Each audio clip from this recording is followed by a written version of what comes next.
Hey guys, welcome back to my channel. My name is Jenny and I'm doing English videos in Korea and I taught myself English speaking. So as you can tell, I just took a shower and I have to go out in about an hour, so I'm gonna do the makeup real quick. First things first, I'm gonna put the moisturizer first.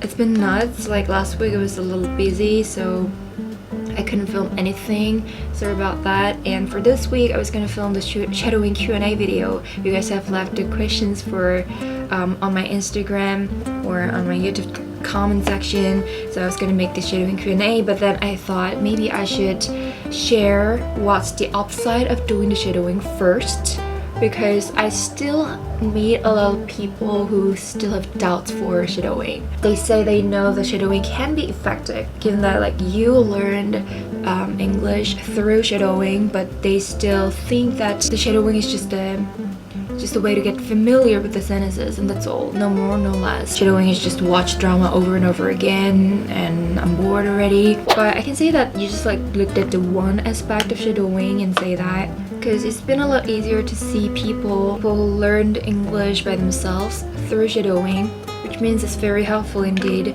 So today I'm gonna try to make an about face of some of you who still thinks that shadowing is not effective. But first, let me ask you this question. Why do you think it's important to live in that country to learn a language? I guess like that's because of the culture. I have to put more sunscreens on. Great. Yeah, so how can we pick up the culture then? We don't learn that from the textbook that much, right? We just like, we see it, we feel it, and we hear it, and that forms the culture. Well, shadowing is the most like economical and comfy way to feel that culture. In other words, like we can trick our brain to believe that we're in that culture. Now let me share what's so good about shadowing. You know, first of all, the language contains the feelings in it. Well, for example, in Korean, we feel very differently when we heard I love you in Korean and in English. 사랑해 is like stronger.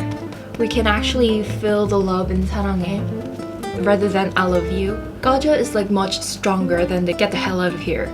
And 엿먹어 pisses us off more than fuck you. I think like this is because people unconsciously add the feelings into their mother tongues. And in American drama, Americans talk in English, which is their mother tongue. That means those words has feelings in it. They can be shown through their facial expressions or intonation, the voice pitch. Yeah, for example, when they're expressing the anger, the voice gets louder, the voice pitch gets higher, and they speak a little faster. And when they're like hesitating to say anything, they're like stutter or just slur the end of the sentences. So I can say like there is nothing like shadowing that we can sense these feelings very vividly. So in my previous video there was a line from Gabrielle Solis. She said, "Don't make me count to 3." And it's very different when we just see the sentence written right now and when we hear the sentence from actress with her feelings in it. You know, when she says it, it reminds me of my mom as well. It's kind of dark in my room, so I don't know if I put enough foundation on my face. I can tell, but it's okay.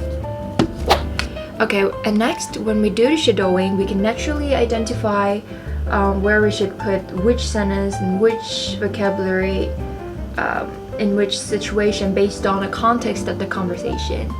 Let's say there are 3 situations we can use 거짓말 in Korean.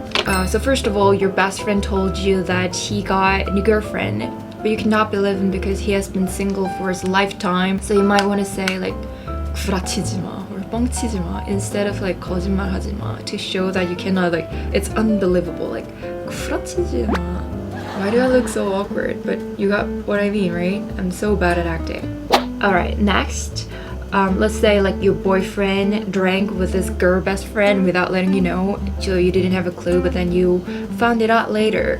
But then he said he didn't do it, so he's definitely telling a lie. And you're saying 거짓말 제일 싫어. So in here, 거짓말 means like an intentionally false statement, right?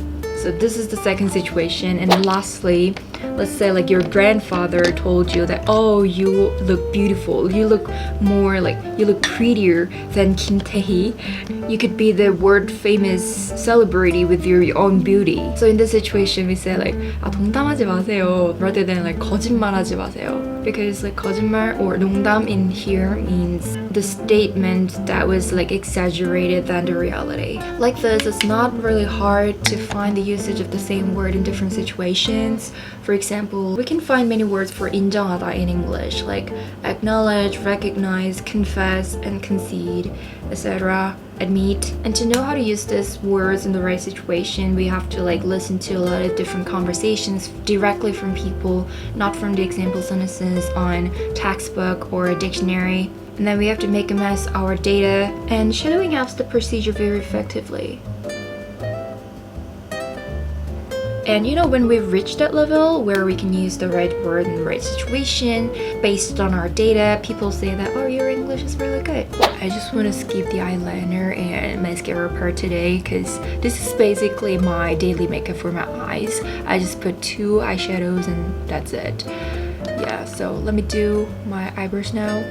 Okay, so last one, I want to say that shadowing is a training, like exercising or driving. It's not just about mimicking the words.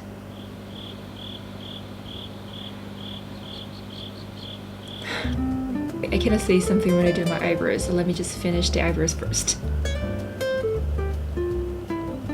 Okay. So let me say this again. So I said shadowing is to copy the sentences. That's true. But it's not just about like mimicking the sentence that the actors say. We also need to pay attention to the intonation, the pronunciation, the stress, the gesture, the body language, the facial expressions, the linking sound, and everything else, right? So with all that, like when you can copy all these things, that's when you can improve your listening skills and you can develop your language proficiency, fluency, and that's when you can learn the rhythm of the sentence. By rhythm of the sentence, I mean like you're not saying like You can learn the rhythm. you're more of like You can learn the rhythm of it. like can you feel it? Okay, this is a little cringy, but you know what I mean, right? So and then also like try to think in this way, like when you can. Oh wait, this is too bright. When you know how to like copy all the sentences with intonation, pronunciation, and blah, blah, blah, everything, that means now you can understand. Now you finally like fully understood what you heard, what she or he said from the drama. So it's not just copying, it's like training yourself and improving your speaking and also listening, also the way to express things in English. Like you can improve all of that. Well, of course, there is a right way to do the shadowing. I've shared not many, but several times before in my previous videos. But to mention a few things that you do wrong is, first of all, you just like memorize the script first, like memorize it first, and then watch the drama to follow what actors say. I think that's not like the right way to do this. That's not as effective as the other way around. That's not the point of this like training. You have to try to listen to them first and then try to follow them, try to copy their saying first, and then check if you're right or wrong with script, not just like memorizing it first and then watch it, you know? And second, if you're like a very beginner to learn English speaking and if you don't have any so-called base in Korean, like basic knowledge about English, like you don't know many vocabularies or expressions or like even the like grammar, the basic grammar, shadowing cannot be the best choice you can make. Like I'm gonna make more videos about that in the future, but as of right now, if you have some basic knowledge in English but you just don't know how to speak, please go ahead and start shadowing. It can be very effective for you. Alright, so with that, I'm gonna end the video right here. Thank you guys so much for watching. I only got 7 minutes left. I have to change and I have to go take the bus. So yeah, that's it for this video. Thank you guys so much and I'll see you in my next video pretty soon. Bye!